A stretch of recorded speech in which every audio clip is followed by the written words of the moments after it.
brought to you by Sensodent K।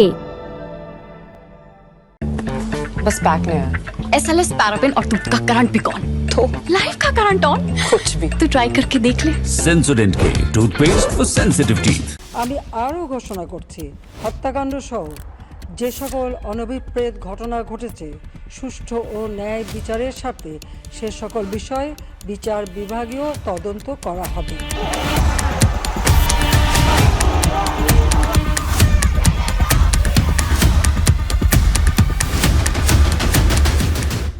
आज के show में देखिए बांग्लादेश में हिंसा से भारत को कैसा खतरा है और हमले के बाद पहले भाषण में डोनाल्ड ट्रंप क्या बोले। नमस्ते, मैं हूं निखिल और आप देखना शुरू कर चुके हैं ललन टॉप का अंतर्राष्ट्रीय प्रसंगों से जुड़ा रोजाना का कार्यक्रम दुनियादारी। शुरुआत बांग्लादेश से करते हैं। बांग्लादेश भारत के सबसे करीबी देशों में से एक है। 4000 किलोमीटर से अधिक लंबी ज़मीनी सीमा इसकी हमसे लगती है और 1947 से पहले ये हिंदुस्तान का ही हिस्सा हुआ करता था। विभाजन के बाद ईस्ट पाकिस्तान बनाई, पाकिस्तान ने ज़्यादती की तो आज़ादी का आंदोलन शुरू हुआ और तब पाकिस्तान ने बांग्लादेश को कुचलने की कोशिश की, नरसंहार हुआ। भारत ने इसका विरोध किया, मुक्ति वाहिनी की मदद की। दिसंबर 1971 में पाकिस्तान ने भारत पर हमला कर दिया और जंग में पाकिस्तान की करारी हार हुई, उसे सरेंडर करना पड़ा। इस तरह बांग्लादेश आज़ाद हुआ। आवामी लीग के शेख मुजीबुर रहमान पहले राष्ट्रपति बने बांग्लादेश के। उनकी भारत से अच्छी दोस्ती थी। उनके समय में भारत बांग्लादेश संबंध मजबूत हुए, मगर ये लंबे समय तक नहीं चल पाया। अगस्त 1975 में फ़ौज के एक गुट ने शेख मुजीब और उनके परिवार के अधिकतर लोगों की हत्या कर दी। बस 2 लोग बचे। शेख मुजीब की 2 बेटियां, शेख हसीना और शेख रेहाना, दोनों उस वक्त विदेश में थीं। उनके बांग्लादेश लौटने पर रोक लगा दी गई। 1981 तक शेख हसीना हिंदुस्तान में निर्वसन में रही। 1981 में लौटने की इजाज़त मिली तो फिर उन्होंने आवामी लीग की कमान संभाली। हसीना 1996 में पहली बार प्रधानमंत्री बनी और पहला कार्यकाल 2001 तक चला। 2009 में दूसरी बार सत्ता में आई, तब से वो कुर्सी पर बनी हुई हैं और उनके कार्यकाल में भारत और बांग्लादेश के रिश्ते बेहतर हुए। 2015 में लैंड बॉर्डर एग्रीमेंट के तहत ज़मीन विवाद सुलझाया गया। जो एन्क्लेव्स थे उनका मुद्दा हल हुआ। नदियों के पानी को लेकर समझौते हुए और हो रहे हैं। तीस्ता जल विवाद को लेकर संशय वैसे बना हुआ है क्योंकि तीस्ता पर चीन की भी नज़र है। वेस्ट बंगाल की अपनी वहाँ पे चिंताएं हैं जिनका ध्यान रखा जाना चाहिए। इसी बरस शेख हसीना 21 जून को राजकीय दौरे पर हिंदुस्तान भी आई थी। वहाँ भी तीस्ता पर बात नहीं बन पाई। फिर वो 8 जुलाई को चीन गई। चर्चा थी कि चीन तीस्ता का डेवलपमेंट प्लान अपने हाथ में ले सकता है, मगर हसीना के दौरे पर इसमें कोई सहमति बनी नहीं। लौटने के बाद उन्होंने कहा कि चीन तीस्ता प्रोजेक्ट में हाथ लगाने को तैयार है, मगर मैं चाहती हूं कि ये काम भारत करे। जानकारों ने कहा कि शेख हसीना के इस बयान से भारत की कई चिंताएं दूर हुई। ये दोनों देशों के संबंधों को और आगे ले जाएगा। जिस समय शेख हसीना भारत सरकार के साथ रिश्तों को बढ़ावा दे रही हैं, उसी समय बांग्लादेश में एंटी इंडिया कैंपेन भी जोर पकड़ रहा है। बांग्लादेश नेशनलिस्ट पार्टी BNP और जमात इस्लामी जैसी विपक्षी पार्टियां भारतीय प्रोडक्ट्स का बहिष्कार करने की मुहिम चला रही हैं। उनका आरोप है कि शेख हसीना चुनावों में फर्जीवाड़ा करवाती हैं, विरोधियों को जेल में भेजकर परेशान करती हैं और उनकी सरकार तानाशाही रवैये पर चल रही है। इसमें भारत उनकी मदद कर रहा है, ऐसा एंटी इंडिया कैंपेन चलाने वाले लोगों का तर्क है। जैसे जैसे आरक्षण विरोधी प्रोटेस्ट बढ़ रहा है बांग्लादेश में और एंटी इंडिया गुट उसमें शामिल हो रहे हैं, वैसे वैसे हिंदुस्तान की चिंताएं भी बढ़ रही हैं। जानकार मानते हैं कि इसे बांग्लादेश का इंटरनल मैटर बताकर खारिज नहीं किया जा सकता। भारत के 5 राज्यों की सीमा बांग्लादेश से लगती है: असम, पश्चिम बंगाल, मिजोरम, मेघालय और त्रिपुरा। मीडिया रिपोर्ट्स के मुताबिक बांग्लादेश में हिंसा के बीच 300 से ज़्यादा छात्र मेघालय बॉर्डर के जरिए भारत में दाखिल हुए। इनमें नेपाल और भूटान के भी छात्र हैं। इसके अलावा 4 टूरिस्ट भी भारत पहुंचे हैं। हिंसा बढ़ने की स्थिति में बॉर्डर पर हलचल बढ़ सकती है। हमने इंडिया फाउंडेशन की सदस्य और पूर्वोत्तर मामलों की जानकार रामी एन देसाई से पूछा कि बांग्लादेश में हो रही हिंसा का भारत से क्या ताल्लुक है और भारत को चिंता करने की ज़रूरत क्या है। क्या इसका असर भारत बांग्लादेश सीमा पर भी दिख सकता है? पहले का है कि जितना इलीगल इमिग्रेशन हुआ है, हमें आसाम में हमने देखा है, त्रिपुरा में हमने देखा है। पोरस बॉर्डर्स हमारे अभी भी हैं। ये बॉर्डर्स ब्लॉक नहीं करे जा सकते हैं। ये थिकली ये है, फॉरेस्टेड है, हिल एरियाज हैं, डिफिकल्ट टेरेन है। ये ऐसा नहीं है कि आप फेंसिंग लगा दो जैसे हमने अमेरिका में देखा है। यस, बॉर्डर फेंसिंग चालू है, मणिपुर कॉन्फ्लिक्ट के बाद हमने ये देखा, मगर इसमें भी टाइम लगेगा और ये भी एक मिक्स्ड मेथड है, ऐसा नहीं कि फिजिकल फेंसिंग रहेगा। और ये borders, these are very large borders, so ऐसा नहीं है कि ये हफ्ते भर में हो जाएगा, साल भर में हो जाएगा, नहीं, इसके लिए भी टाइम लगेगा। तो अभी तक नहीं हुआ है। That means that illegal immigration के रूट्स अभी भी ओपन हैं, फुली प्लग्ड ये बॉर्डर्स नहीं है। तो ऑब्वियसली इलीगल इमिग्रेशन के थ्रू अपना इम्पैक्ट रहेगा, मगर ऑल्सो इलीगल इमिग्रेशन के थ्रू कैसे लोग आते हैं, ये सब रेफ्यूजी स्टेटस मांगने वाले हैं, रेफ्यूजीज हैं, डिस्प्लेस लोग हैं। नेसेसरली ये हमें हिस्ट्री बताता है, इतिहास बताता है कि ऐसा नहीं है, कि काफ़ी एंटी इंडिया एलिमेंट्स इन्हीं रूट्स के थ्रू अंदर आ सकते हैं। क्या एंटी इंडिया कैंपेन चलाने वाले गुट बांग्लादेश के हिंसा का फायदा उठा सकते हैं? भारत अपने हितों को कैसे सुरक्षित रख सकता है? जैसे मैंने कहा कि बांग्लादेश में अगर आप ऑन ग्राउंड जाओ तो बहुत पॉजिटिव फीलिंग्स हैं कॉमन मैन के, इंडियंस के तरफ, इंडिया के तरफ। मगर ये सब आपको पता है, हमने भी अपने देश में देखा है कि सोशल मीडिया के थ्रू बहुत सारा मिस इन्फॉर्मेशन मिसगाइड कर सकता है यूथ को। यूथ वैसे भी इमोशनली हाइटेंड है इस टाइम पे बांग्लादेश में, और जो भी ISI बैक्ड ये प्रोपेगेंडा चल रहा है ये इनको इम्पैक्ट कर रहा है। मगर अगेन मैं यही बात दोहराऊंगी कि शेख हसीना लेड गवर्नमेंट हमारे लिए एक बहुत पॉजिटिव गवर्नमेंट है।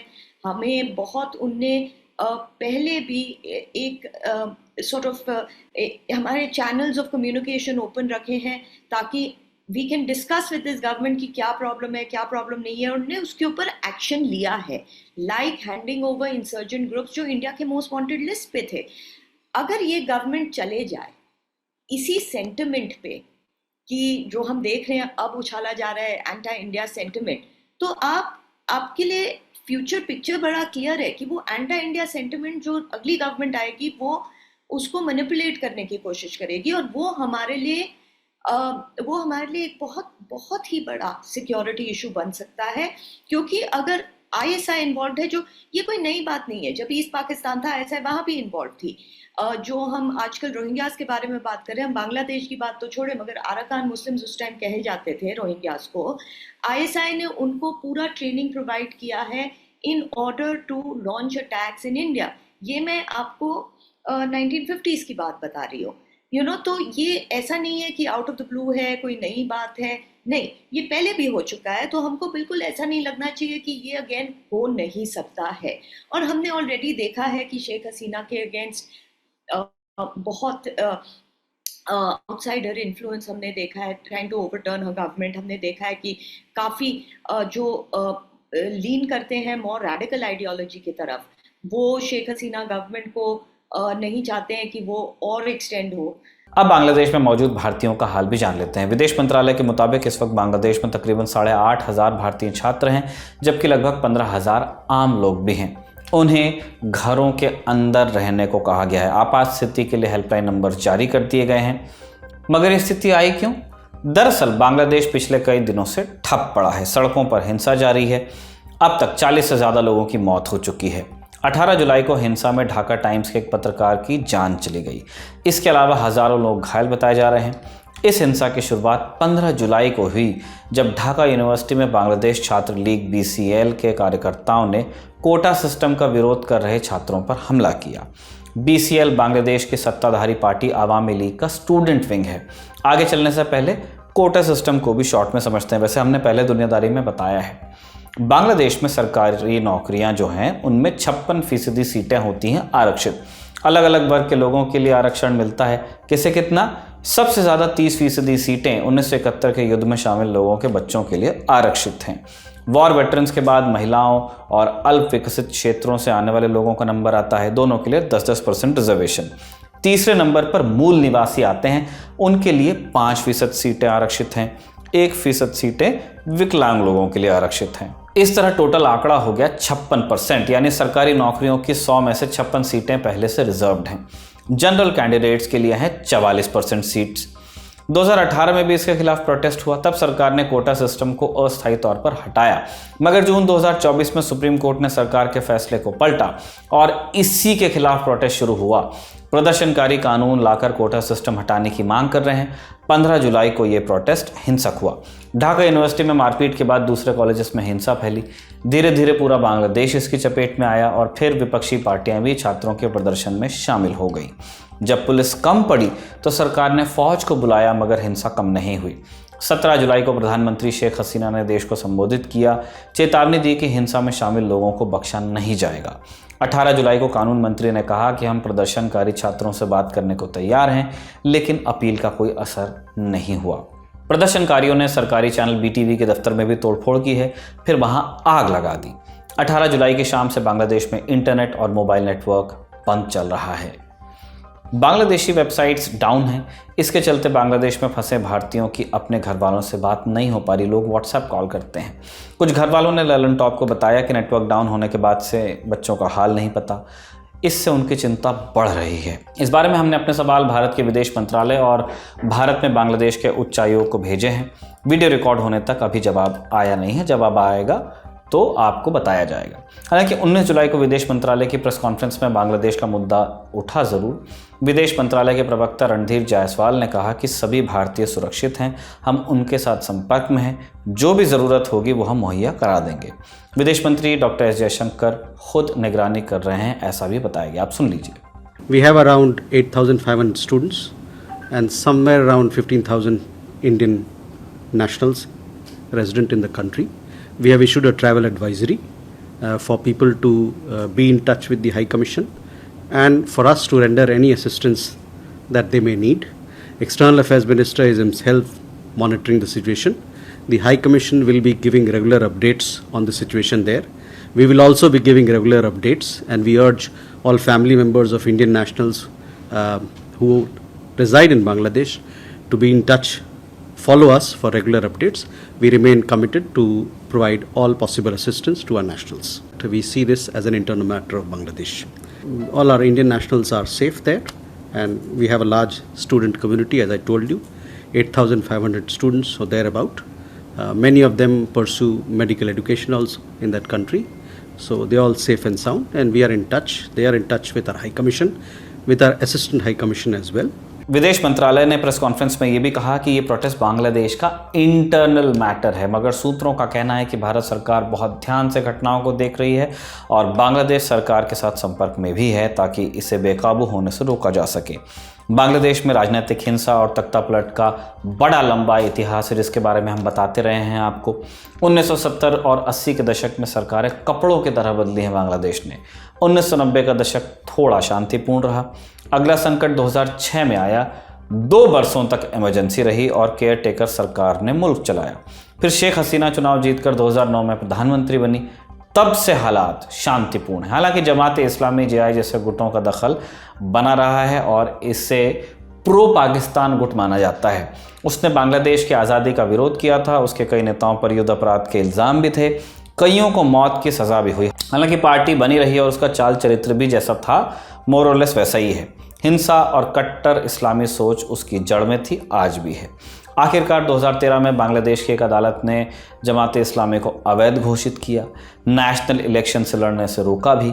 नवंबर 2023 में सुप्रीम कोर्ट ने प्रतिबंध हटाने से इनकार कर दिया। इलेक्शन से डिस्क्वालीफाई होने के बावजूद जमात का प्रभाव लेकिन कम नहीं हुआ है। वो विपक्षी पार्टियों को लोग देते हैं। जमात का छात्र संगठन इस्लामी छात्र शिविर काफ़ी ताकतवर है।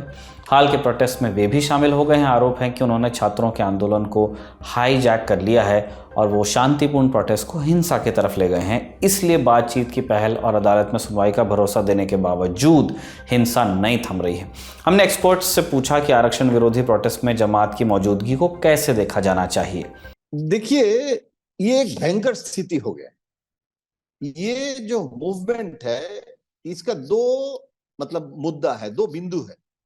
एक है रिजर्वेशन, आरक्षण, और उसमें 35% जो कोर्ट का वर्डिक्ट, और उसमें क्या हुआ, वहां जॉबलेसनेस है, नौकरी का समस्या। इससे ग्लोबल फिनोमेनन, पूरा दुनिया में प्रॉब्लम चल रहा है, हमारे देश में भी है।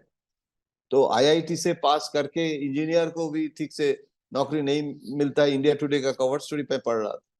तो अभी हर जगह, बांग्लादेश में भी जॉबलेसनेस है, इट्स ए ग्लोबल फेनोमेनन। तो ये स्थिति में जो छात्र लीग, ये आवामी लीग का स्टूडेंट ऑर्गेनाइजेशन है, तो मूवमेंट स्टार्टेड फ्रॉम दैट। तो वो बातचीत करके, चर्चा करके उसका रिजॉल्व करना आसान होता। लेकिन जामात जो फंडामेंटलिस्ट फोर्स है, जो इस्लामिक फंडामेंटलिस्ट फोर्स और जो बीएनपी को सपोर्ट करते हैं, वो इस मौका का फायदा उठाया। और जो स्टूडेंट मूवमेंट था वो स्टूडेंट मूवमेंट ही नहीं रहा, उसमें एजेंट प्रोवोकेटर, जैसे इंटेलिजेंस में कहा जाता है, Jamaat has become the agent provocateur of the movement. और वो बीएनपी बैकग्राउंड में है, जमात के जो वर्कर्स हैं, जमात का, और इतना वायलेंस छात्र लीग जो बच्चे हैं वो करने के लिए उनका ये हिम्मत नहीं आई। नेचर ऑफ मूवमेंट देख के ही पता चल रहा है। इसके पहले भी बांग्लादेश में बार बार जमात का हुआ है, और जमात ने ये डिस्टेबिलाइज करते हैं इसको, मूवमेंट को, रिजर्वेशन से एंटी हसीना और एंटी हसीना से एंटी इंडिया। और अभी ये भी चर्चा उसके चल रहा है कि शेख हसीना इंडिया के इशारा पे चल रहा है और रिजर्वेशन में बातचीत करने के लिए तैयार नहीं है। चाइना विजिट के पहले मोदी जी के साथ क्यों मिले हैं? तो ये एक स्टूडेंट मूवमेंट का इशू नहीं है, ये तो जमात में करा रहे हैं। तो इसीलिए इसको कॉम्बैट करना बहुत जरूरी है, क्योंकि नेबर है हमारे, और हम उनके सॉवरेन कंट्री में दखल नहीं लेते हैं, नहीं लेना भी नहीं चाहिए। लेकिन बांग्लादेश में अगर आग लग जाए तो वो आग हमारे पड़ोसी देश है, वो आग का जो ताप है, जो टेम्परेचर है, हीट है, वो हमारे ऊपर आएगा।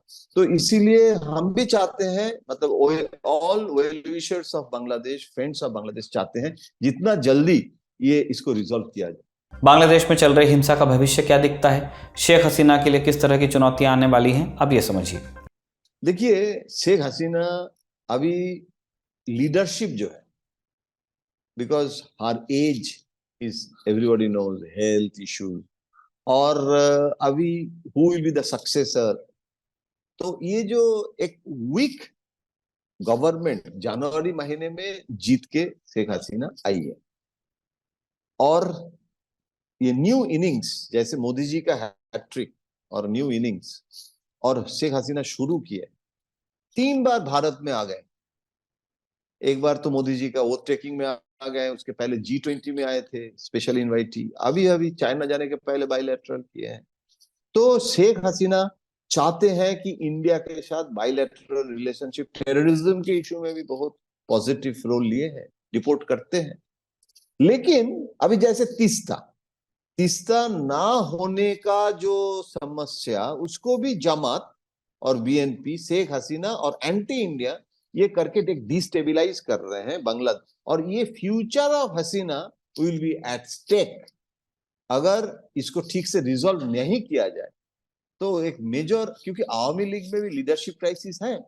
ऐसे नहीं है कि आवामी लीग में कोई ग्रुप पॉलिटिक्स नहीं है, वहां कोई समस्या नहीं है, ऐसे नहीं है। हर जगह जैसे होता है वहां भी है। तो ये शेख हसीना के जो कंट्रोल ओवर द पार्टी, उसमें कुछ समस्या हो रही है, और वो अगर इमीडिएट एड्रेस शेख हसीना नहीं कर पाएंगे तो future will be very alarming, जो इंडिया नहीं चाहते। अब बांग्लादेश से जुड़े कुछ अपडेट्स बता देते हैं। बांग्लादेश में कुल 64 जिले हैं, इनमें से 47 जिलों से हिंसा की खबरें आ रही हैं। 19 जुलाई को ढाका पुलिस ने राजधानी में किसी भी तरह की रैली पर बैन लगा दिया था। इसके बावजूद कुछ इलाकों में हिंसा हुई है। 18 जुलाई को सरकार ने फौज बुलाने का फैसला किया। रैपिड एक्शन बटालियन RAB को भी तैनात किया गया। RAB बांग्लादेश की एलीट फोर्स मानी जाती है, हालांकि उसके खिलाफ मानवाधिकार हनन और गैर कानूनी हत्याओं के इल्ज़ाम भी लगे हैं। फौज से पहले पुलिस और पैरामिलिट्री फोर्सेस मोर्चा संभाल रही थीं। ये था हमारा बड़ी खबर सेगमेंट। अब अमेरिका चलते हैं। 18 जुलाई 2024 की तारीख थी और विस्कॉन्सिन स्टेट का मिल्वाकी रिपब्लिकन पार्टी के नेशनल कन्वेंशन का आखिरी दिन था, और इसी कन्वेंशन में डोनाल्ड ट्रंप के नाम पर औपचारिक मोहर लग गई, यानी वो नवंबर 2024 में होने वाले राष्ट्रपति चुनाव में रिपब्लिकन पार्टी के उम्मीदवार होंगे। अभी तक जैसा गणित है, उनका सामना मौजूदा राष्ट्रपति और डेमोक्रेटिक पार्टी के नेता जो बाइडेन से हो सकता है। हालांकि बाइडेन को हटाने की मुहिम अब तेजी पकड़ रही है। खराब फिटनेस की वजह से दबाव बढ़ता जा रहा है। पूर्व राष्ट्रपति बराक ओबामा और डेमोक्रेटिक पार्टी के दूसरे दिग्गज नेता मनाने की कोशिश कर रहे हैं कि साहब आप रुक जाइए। अमेरिकी मीडिया में छपी रिपोर्ट्स के मुताबिक अगले कुछ दिनों में अंतिम ऐलान हो सकता है। हालांकि अभी ये साफ नहीं है कि बाइडेन की जगह कौन लेगा और क्या वो इतने कम समय में खुद को इस्टेब्लिश कर पाएगा। इस उधेड़-बुन का सीधा फायदा ट्रंप को होता नजर आ रहा है। राष्ट्रपति चुनाव में उनकी जीत की संभावना बढ़ती जा रही है और इसकी झलक 18 जुलाई को उनके भाषण में भी दिखी। उनकी जान पर हुए हमले के बाद ट्रंप का ये पहला भाषण था, इसलिए भी अमेरिका के साथ साथ पूरी दुनिया की नज़र इस पर बनी हुई थी। किन मुद्दे पर क्या बोले ट्रंप? जानलेवा हमले पर कहा कि मुझे सेफ महसूस हुआ क्योंकि मुझे लगा कि ईश्वर मेरे साथ है।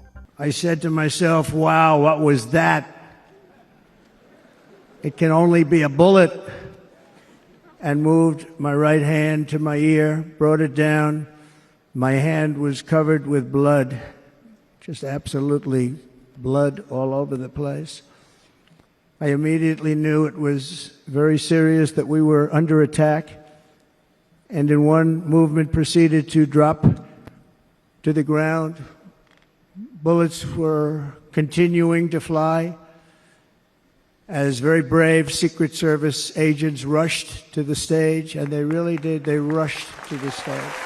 There was blood pouring everywhere, and yet, in a certain way, I felt very safe because I had God on my side. I felt that.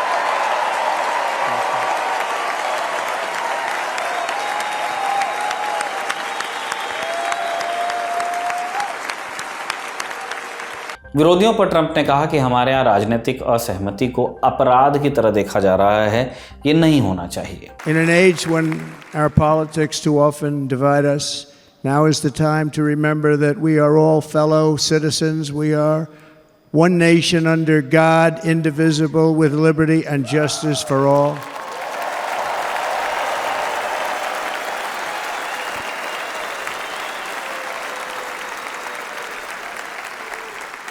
And we must not criminalize dissent or demonize political disagreement, which is what's been happening in our country lately at a level that nobody has ever seen before. अवैध प्रवासियों पर Trump ने जो कहा, अब वो सुनिए। At the heart of the Republican platform is our pledge to end this border nightmare and fully restore the sacred and sovereign borders of the United States of America, and we're going to do that on day one.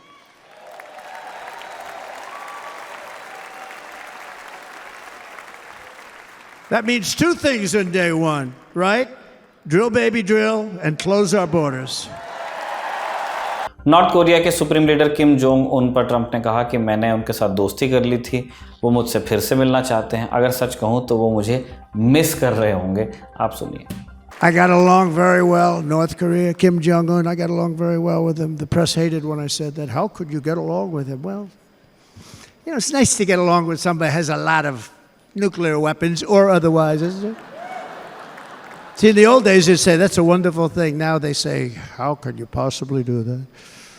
But no, I got along with them, and we stopped the missile launches from North Korea. Now North Korea is acting up again, but when we get back, I get along with them. He'd like to see me back, too. I think he misses me, if you want to know the truth. विदेश नीति पर Trump ने कहा कि अगर मैं राष्ट्रपति होता तो हमास इजराइल पर हमला नहीं कर पाता और ना ही रूस यूक्रेन युद्ध ही हुआ होता। उन्होंने सारी लड़ाइयाँ सुलझाने का वादा किया। अमेरिका के चुनाव पर वैसे हमारी नज़र बनी रहेगी। आप भी बने रहिए दी ललन टॉप के साथ। आज के दुनियादारी में बस इतना ही। शुक्रिया। शुभ रात्रि।